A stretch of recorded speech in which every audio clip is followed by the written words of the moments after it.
ଜାନୁଆରୀ 5 ଏବଂ 6-7 ପାଣିପାଗ ପୂର୍ବାନୁମାନ ଓଡ଼ିଶା ପରିପ୍ରେକ୍ଷୀରେ ମୁଁ ହେଉଛି କଳାକର୍ଣ୍ଣ ସାମନ୍ତରାୟ। ଆପଣ ଦେଖୁଛନ୍ତି Odisha weather update YouTube channel. ଆପଣଙ୍କୁ ଆମ ଚ୍ୟାନେଲକୁ ସ୍ୱାଗତ। ଯଦି କହିବା ତାହେଲେ ଉତ୍ତର ଭାରତରେ ଦୁର୍ବଳ ପଶ୍ଚିମା ଝଡ଼ ଲାଗି ରହିଛି, ଯାହାଫଳରେ କି ଉତ୍ତର ଭାରତରେ ଜାମ୍ମୁ କାଶ୍ମୀର ଅଞ୍ଚଳରେ ତୁଷାରପାତ ଏବଂ ବର୍ଷାର ସମ୍ଭାବନା ରହିଛି, କିନ୍ତୁ ବାକି ଅଞ୍ଚଳରେ ଏତେ ବର୍ଷା ସମ୍ଭାବନା ନାହିଁ।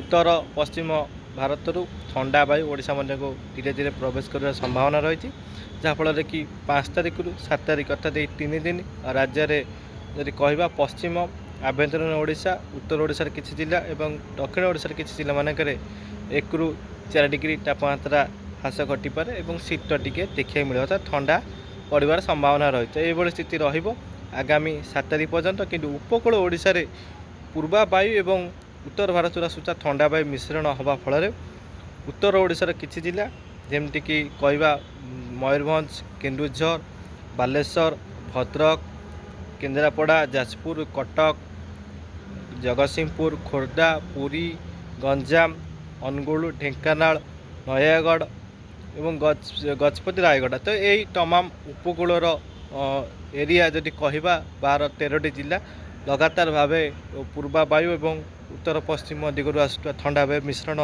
ହେବା ଫଳରେ କୁହୁଡ଼ିର ପ୍ରଭାବ ଦେଖିବାକୁ ମିଳୁଛି। ଘନ ଗୋଡ଼ି ବିଭିନ୍ନ ସ୍ଥାନରେ ମଧ୍ୟ ଦେଖିବାକୁ ମିଳୁଛି। ଏହିଭଳି ସ୍ଥିତି ଆଗାମୀ 3 ଦିନ ମଧ୍ୟ ରହିବାର ସମ୍ଭାବନା ରହିଛି, କିନ୍ତୁ 7 ତାରିଖ ଦିନ ଟିକେ ଥଣ୍ଡା ବଢ଼ିପାରେ, ଅର୍ଥାତ୍ 3ରୁ 4 ଡିଗ୍ରୀ 5 ଡିଗ୍ରୀ ମଧ୍ୟ କମିପାରେ। ଏହିଭଳି ସ୍ଥିତି ରହିବ ଆଗାମୀ 3 ଦିନ।